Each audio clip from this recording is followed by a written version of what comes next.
cerita periuk beranak. Jadi satu ketika Nasruddin ini pinjam periuk sama tetangganya. Saat dia pinjam pertama dikembalikan, dikasih bonus panci sama Nasruddin. Tetangganya heran, loh kok ada pancinya ini, gimana Nasruddin? Alhamdulillah periukmu beranak. Ya tetangganya meskipun gak masuk akal, diterima aja, lumayan dapat panci. Tapi besoknya pinjam periuk lagi Nasruddin, sama tetangganya dipinjemi lagi. Mungkin bayangannya lumayan, nanti dapat bonus beranak lagi kan lumayan. Tapi berapa hari ditunggu tidak dikembalikan. Ditagih ke rumahnya, Nasruddin, periuknya yang kamu pinjam mana? Innalillahi wa inna ilaihi rajiun. Periukmu meninggal. Wow, marah tetangganya. Mana mungkin ada periuk yang meninggal? Loh, kalau bisa beranak kan bisa meninggal. Ya. Jadi ini sindiran bagi kita yang luar biasa.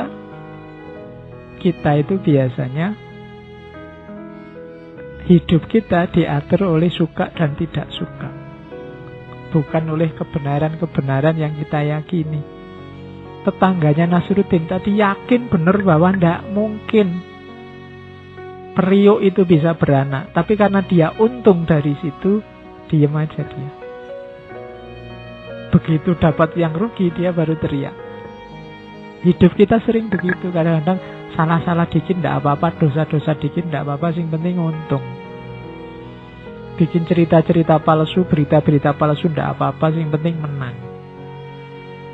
Kecuali kalau aku yang dirugikan, baru aku teriak.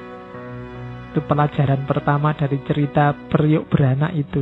Dan kita sering ada di sini. Wong kamu sudah ngerti itu ndak boleh, itu curang, itu dosa, ndak apa-apa Pak, yang penting nanti saya dapat untung, yang penting nilaiku tinggi, yang penting orang terkesan. Itu nyari keuntungan. Yang kedua, peran akal. Akalmu itu biasanya datangnya belakangan untuk menjustifikasi kepentinganmu. Akalmu mengiyakan meskipun gak masuk sebenarnya kok ada periuk yang beranak, tapi kemudian dia menyangkal ketika periuknya bisa meninggal. Padahal secara logis harusnya bisa beranak, bisa meninggal. Tapi kamu beda pandangan, kenapa? Karena beda kepentingan.